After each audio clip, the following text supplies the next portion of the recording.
Ini Bulani ya. Nak saya mukul kepala, jedotin kepala juga dok.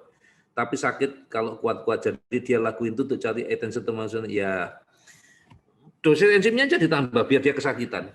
Ya. Kalau dia masih pelan-pelan berarti kan tidak sakit ya. Terus jangan heboh. Ya.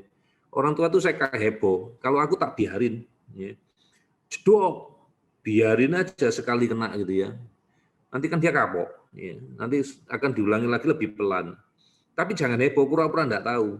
Kalau kamu tahu, dia akan tahu, oh itu senjatamu. Kalau sakit ya nak ya, benjolnya berdarah ya, tambah heboh anakmu. Karena dia tahu, oh kalau aku pakai cara ini, orang tua aku nyerah nih, permintaanku dituruti semua ini. Hati-hati, jangan sampai kamu dibully sama anakmu. Ya, apalagi kamu tahu itu hanya untuk menarik perhatiannya dia. Ya, hati-hati. Ya. Kasih enzim lagi, biar dia merasakan sakit sekarang. Kalau tadi masih oke dok, sakitnya masih nggak sesuai, sekarang biar sakit banget. Ya. Terus jangan heboh, ya. Jangan kayak lebay, enggak, cuek aja. Nanti anaknya kan mikir, wah gak ada gunanya ternyata ya. Teknik saya sudah diketahui orang tua. Suara saya hilang, mudah-mudahan enggak hilang. Ya. Oke, terima kasih informasinya. Orang tua Matthew Glenn, mudah-mudahan suara saya enggak hilang. Ya. Oke. Saya lanjutkan lagi ya. Bu Astuti. Siang dok, apakah alergi suplemen itu bisa berulang dan harus become lagi? Nggak bisa stabil? Enggak. Masalahnya leaky gut. Jadi nggak cuma ngomong suplemen. Semua makanan itu bisa berulang. Apalagi kalau masih awal-awal leaky gut-nya masih banyak. Ingat teorinya. Semua benda asing itu berarti ukurannya besar. Yang mestinya nggak bisa masuk ke dalam darah ya. Kita ngomongnya kan darah, itu target akhirnya kan darah. Itu dianggap sebagai alergi. Makanya jumlah alerginya anak kita itu jumlahnya ratusan. Apapun alergi, iya. Termasuk suplemen, iya. Wong garam aja alergi. Yang nggak alergi cuma air itu loh. Ya. Jadi apapun bisa. Nah kalau yang dimakan, masih ingat nggak kenapa di orang-orang lain ya, di grup lain itu dikatakan ada yang namanya eliminasi diet. Itu tujuannya untuk mengurangi resiko terjadinya alergi. Dengan diputer ya tetap sama aja ya, selama itu masuk ke dalam leaky gut ya pasti jadi alergi. Makanya dulu orang ngomong ya, udah lo dok diet susu diganti soya, malah alergi soya. Dulu katanya alergi ikan laut dok, dikasih ikan air tawar. Sekarang alergi ikan air tawar ya karena itu, karena leaky gut tadi. Nah ini kan topiknya sama suplemen iya. Selama ada leaky gut, selama ukurannya besar ya pasti jadi alergi lagi. Jadi kalau nanti Bapak Ibu udah ketemu yang lama-lama, bualah balik itu akan kejadian terus. Berapa kali doa anak saya alergi suplemen nih, hari ini alergi suplemen.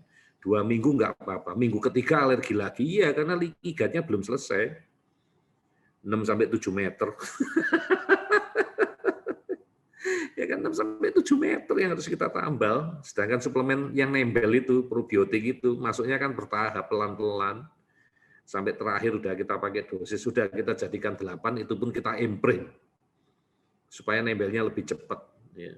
Itu keinginan kita. Ya, selalu gitu, nggak pernah bisa stabil, nggak bisa. Sampai tubuhnya dia itu oke, sampai nggak ada leaky gut lagi. Jawabannya gitu. Terus kalau gitu nggak usah diobati dong, ya tambah parah ya. Nggak cuma suplemen, ya macam-macam yang lainnya juga ikut nanti dia alergi. Ya susah ya, memang ngomongin alergi itu susah. Tapi penanganannya gampang ya. Ya cuman gitu toh iya, tapi butuh waktu ya. Susahnya apa ya? Setahun 2 tahun tadi itu loh. Ya. Nah kadang-kadang ada orang yang happy ya 3 bulan nggak progres terus stop gak suplemen terus gak berani lapor ya. Tahu-tahu nanti bulan ke-6 lapor lagi. Dok kok error lagi? Ya gimana? Memang udah dikasih tahu dari awal. Dysbiosis itu leaky gut lama. Ya, selalu berulang. Ya. Ini Bu, siapa lagi yang mau nanya nih? Bu Winda, wah, akhirnya nanya juga Bu Winda ini. Ya. Dokter Oli yang baik hati, Masya Allah, aku jadi sungkan nih. Mbok sekali ini tolong dikasih jawabannya pertanyaan saya. Oke, yang selama ini gangguan itu belum terpecahkan, yang menggerak seluruh tubuhnya sambil saya juga nggak tahu penyebabnya apa. Ya, makanya saya ngomong kerjakan dulu karena saya nggak tahu. Semua orang tuh beda-beda. Apalagi terapinya masih baru, ya belum apa-apa. Jadi kita biarkan dulu bergerak dan bersuara itu apa enggak tahu. Ya, jadi jawabannya enggak tahu. Ya. Dengan tes Asira gangguannya apa yang pasti nggak ada, nggak kelihatan di Asira ya. Ada di mana nggak tahu juga. Ya. Apakah ada di otak? Enggak, itu nggak spesifik karena gangguan tiap-tiap orang itu beda. Oleh sebab itu ya kita kerjakan ya apa yang jadi masalah kita kerjakan, kita cari prioritasnya dulu dan berharap mudah-mudahan dengan prioritas itu diterapi nanti bisa selesai. Ya. Apakah bisa terpecahkan? Insya Allah jawabannya ya, karena ya kita masih mencari. Tidak pernah ada kasus yang benar-benar sama 100% untuk tiap-tiap orang. Ya kita sama-sama usaha, sama-sama belajar. Sama Bu, saya juga berharap gangguannya itu hilang. Sudah dijawab ya Bu ya. Jadi saya jawabnya ya apa adanya ya. Kalau saya tidak bisa ya saya akan ngomong tidak bisa, tapi saya tidak akan nyerah ya. Saya akan cari, saya akan usaha. Kebetulan ini case cuma satu-satunya ya dari seluruh yang saya tanganin dari tahun kapan-kapan sampai sekarang ya kasusnya Ailis ini ya sekali ini aja.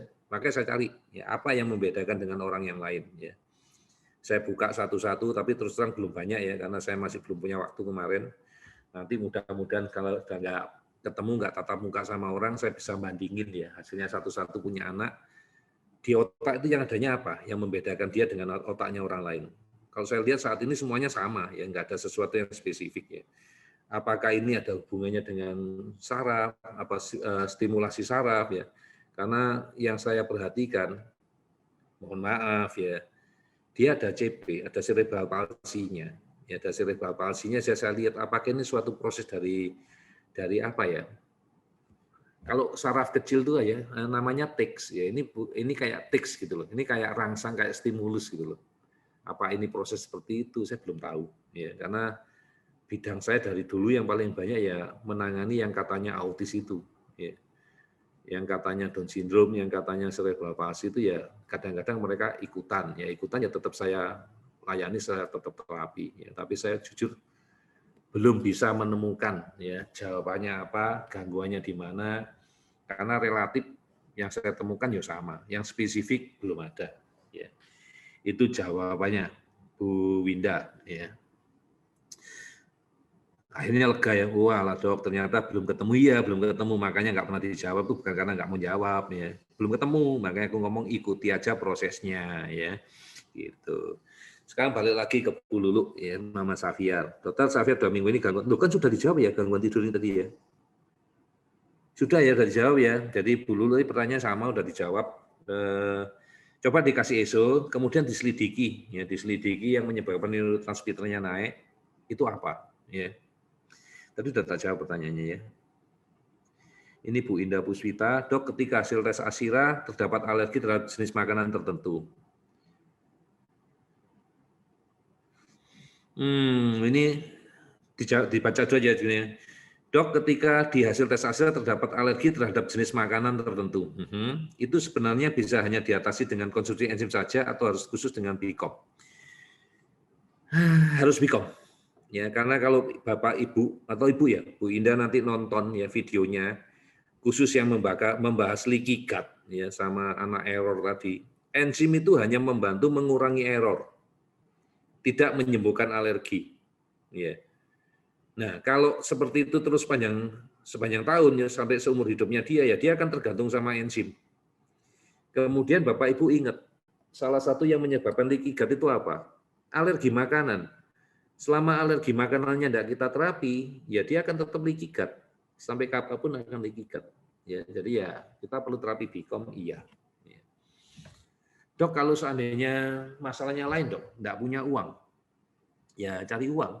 Jawabannya sebenarnya, kalau tetap nggak bisa, dok, ya pakailah cara yang sudah ada, ya, yang maksimal yang bisa kita lakukan. Jangan nyerah. Misalnya cuma mampunya pakai suplemen, ya sudah pakai suplemen. Ya, yang itu yang kita bisa jalankan ya kita jalankan yang sudah ada. Ya jangan nyerah. Ya. Paling enggak dengan dikasih suplemen aja membaik ya enggak apa-apa. Tapi tetap idealnya alerginya harus disembuhkan. Kebetulan teknologi yang saat ini yang terbaik untuk menghilangkan alergi itu BICOM. Oke, kita ulangi lagi. Ini Bu Astuti ya. Apakah bisa kalau BICOM saja tanpa suplemen karena selalu alergi? Tidak bisa. Ya. Sekarang begini, anaknya ibu apakah makan seminggu 1 kali? Kalau anaknya ibu makannya seminggu sekali, oke, kita Bikom. Tapi kalau makannya sehari aja bisa 7 kali, setiap makan tuh error, Bikom bisa bantu nggak? Enggak, karena Bikom seminggu sekali. Justru saya sarankan daripada Bikom, suplemen aja. Lebih menyelamatkan, lebih kelihatan hasilnya. Ya. Wah, lucu ya, ada ketawa, dokter jualannya Bikom malah sekarang. Enggak, aku nggak ngomong masa jualan, nggak jualan. Aku melihat progres. Aku melihat yang masuk akal yang mana. Yang masuk akal adalah dikasih suplemen. Anakmu akan lebih progres dibandingkan terapi Bikom. Ya, jadi ada juga ini salah satu orang tua ya, di Kendari kalau nggak salah ya. Orang tua di Kendari bilang, dok, anakku mau di Bikom aja. Ya. Nggak di suplemen karena trauma dengan suplemen. Nggak tertolong. Nggak akan bisa menolong. Kenapa nggak bisa menolong? Nah, anakmu makan berapa kali sehari? Setiap makan error kok. Apakah dengan di suplemen, apakah cuma dengan di Bikom seminggu sekali itu cukup? Enggak. Membantu iya, dulu aku itu anti suplemen. Bertahun-tahun yang lalu aku sangat anti suplemen. Aku mengerjakannya cuma Bikom saja, dan aku sudah membayar hasilnya. Banyak anak-anakku yang sekarang sudah dewasa, yang terapinya itu lama. Seandainya nanti di sini ada beberapa orang tua yang lama ya, tolong dikasih kabar. Ada Bu Ines ya, ada Mama Glenn, ya, silakan. Itu yang anaknya waktu datang ke saya itu masih umurnya 8-10 tahun ya, yang saya masih anti suplemen. Progres nggak? Progres, tapi kurang cepat. Ada Pak Ahmad Wijaya yang anaknya namanya Daru, yang saya sangat anti suplemen, 3 tahun terapi sama saya. Progres, tapi tidak sehebat yang sekarang. Yang sekarangnya hitungan hari sudah kelihatan. Langit bumi sekarang kelihatannya. Jadi saran saya Bu Astuti, lakukan keduanya. Ya, walaupun ya, dengan suplemen itu nanti tetap ada yang alergi. Iyalah, namanya leaky gut. Itu proses sederhana kok, nggak usah dikasih suplemen sama makanan aja alergi kok. Ya itu hal yang sederhana. Jadi nggak usah khawatir. Saran saya lakukan ya supaya progresnya cepat daripada membuang-buang waktu. Ya sayang sekali. Ya. Justru kalau untuk orang tua yang kadang-kadang ngomong ke saya, dok, saya keberatannya di bidang finansial. Oke, kerjakan suplementasi dulu. Dok, suplementasinya enggak bisa lengkap. Oke, yang sederhana dulu. Kalau anakmu problemnya di perilaku, biasanya dari makanan, cukup Synbio sama Nutracare. Ya, kadang-kadang saya cuma kata, ya yang penting progres dulu deh. Ya, nanti baru kendalanya yang lain kita bantu, kita atasi. Ya, jadi selalu ingat, Bikom itu yang paling akhir. Dokter Ali yang punya klinik Bikom malah Bikom yang paling akhir. Ya nggak apa-apa ya. Nggak apa-apa, saya harus ngomong apa adanya. Ya, saya nggak boleh membohongi orang tua. Ya. Dan saya nggak boleh money oriented, dalam artian semua harus pakai Bikom, enggak. Sorry, saya bukan orang yang kayak gitu. Ya. Saya bukan. Ya. Tugas saya cuma ingin membantu memaksimalkan apa yang bisa saya bantu sesuai dengan kondisi Bapak Ibu. Jangan maksa. Ya. Kemarin saya baru ketemu ya, apa Bapak tadi itu yang orang kemarin ya, Ibu Putri tadi ya, yang katanya sampai mau jual sesuatu, jual mobil, aku ngomong no, kalau sampai kayak gitu itu salah. Ya. Kalau sampai ada yang ngasih nasihat jual rumah, jual mobil itu salah. Ya. Karena nggak seperti itu cara mainnya. Ya sabar, ya jangan emosional, semua bisa kita atasin. Oke, kita lanjutin lagi ya. Oke, sebentar, ini masih informasi semua. Nah, ini ada pertanyaan lagi dari Munzari Family. Oke. Anak saya lidahnya selalu seperti lidah pulau. Ini ciri khas gangguan alergi susu. Ya, lidah berpulau itu gangguan susu. Ya, itu terjadi mulai usia 1,5 tahun. Sebabnya apakah karena disbiosis atau alergi susu? Ya. Apakah disbiosis itu kaitannya dengan hiposensitif? Hiposensitif, aku nggak pernah baca. Justru kalau disbiosis itu sama hiper ya, hipersensitif. Ya. Tapi nanti saya pelajarin, ya saya pelajarin tentang disbiosis hubungannya sama hiposensitif, saya pelajarin. Selama ini saya belum pernah ketemu, coba nanti saya cari, ya mungkin benar. Tapi kalau lidah berpulau, dari zaman saya ngajar alergi, kuliah alergi, ini alergi susu sapi. Ya. Anaknya nggak minum susu sapi dok, tapi masih makan produk susu, artinya masih kena. Oke, saya baca lagi sebentar. Ini masih orang tua absen ya. Saya senang kalau kalian absen. Ya. Kenapa? Berarti kalian punya kesempatan untuk mendapatkan suplemen. Aku enggak tahu ya berapa banyak yang dibagi sama Mata Hati. Oke, ini dari Bu Christine ya. Siang dok, mau nanya anak saya Iwan ya. Kadang-kadang kalau ngomong cepet banget. Kadang sampai nggak kedengeran jelas dia ngomong apa.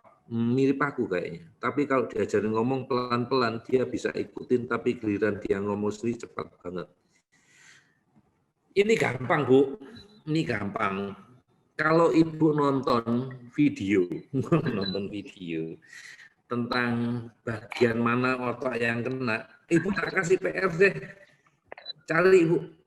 Kelas dan saya kerjakan sama Yao. Ya, kemarin saya kerjakan ini sehingga anak-anaknya sekarang yaitu ya kayak ibunya ngomongnya jadi cepat ya karena saya nanya maminya, saya nuntut maminya untuk belajar ya. Saya tanya balik, area mana yang kena? Oke dok, area yang ini ya benar. Nah, ini sekarang baru ganti Bu Christine yang saya tanya. Nanti nonton videonya ya. Tapi aku janji tak jawab, ini webmaster yang kena ya. Nanti baru dikerjakan kalau anakmu skala 4-nya sudah di bawah 10. Aku jujur nggak inget ya, sudah 10 atau aku nggak inget. Jadi tolong dimaafkan, aku cuma ngasih gambaran umum kepada orang tua yang lain. Kalau punya masalah yang sama, tidak semuanya harus dibereskan sekarang. Misalnya kayak kasusnya sampai nanti Ibu boleh nanya ya sama Ibu Dwi ya. Sampai disuruh ngibul ya, disuruh ngibulin saya ya. Dikibulin aja dosanya biar dikerjakan. Ya, itu ibunya enggak ngibulin saya. Ya, akhirnya dapat juga ya. Percuma kok ngibulin saya ya. Oh, saya juga makin tersesat nanti nolongnya kalau digibulin.